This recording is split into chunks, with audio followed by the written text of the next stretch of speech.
વડોદરામાં ફાયર બ્રિગેડના સાધનો ખરીદવામાં થયેલ ભ્રષ્ટાચારને લઈ આજે કોંગ્રેસ દ્વારા કોર્પોરેશન કચેરી ખાતે સીટી વગાડીને વિરોધ પ્રદર્શિત કર્યો હતો તથા આવેદનપત્ર સુપ્રત કર્યું હતું।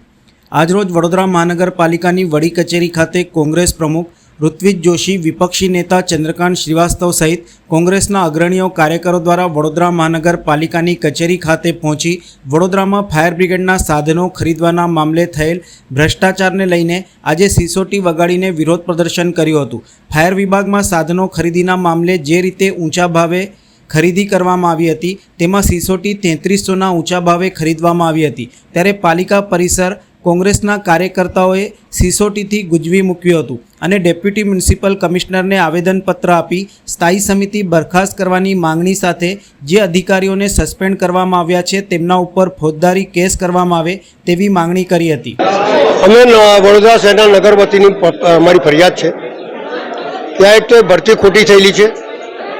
ભરતીની અંદર લાગવગ અને પૈસા બંનેનું લેનદેન થયું છે, કારણ કે લાયકાત વગરના માણસને તમે ભરતી કરો તો એ ડિપાર્ટમેન્ટ કઈ રીતે સંભાળશે?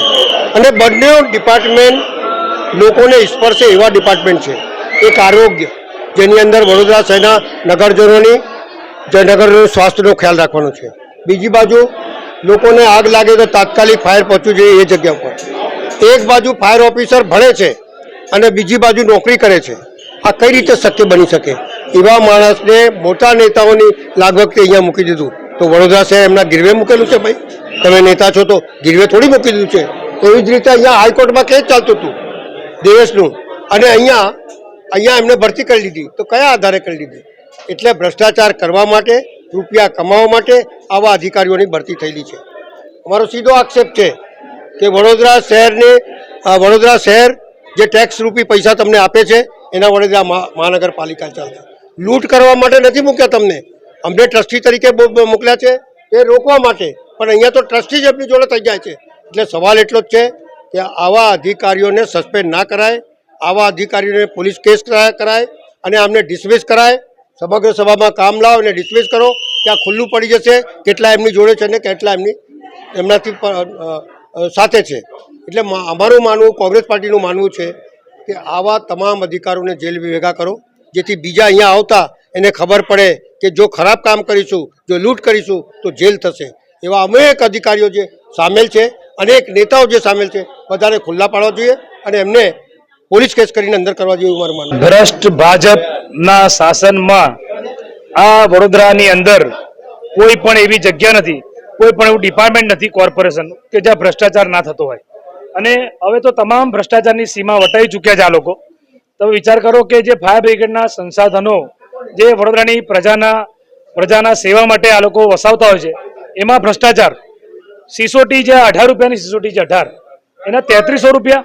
અરે તમે લાવતા હશો કે સોનાની સિસોટી છે કે હીરા જડી સિસોટી લાવ્યા છો? એટલે ભ્રષ્ટાચારની ચરમ સીમા વટાવી છે।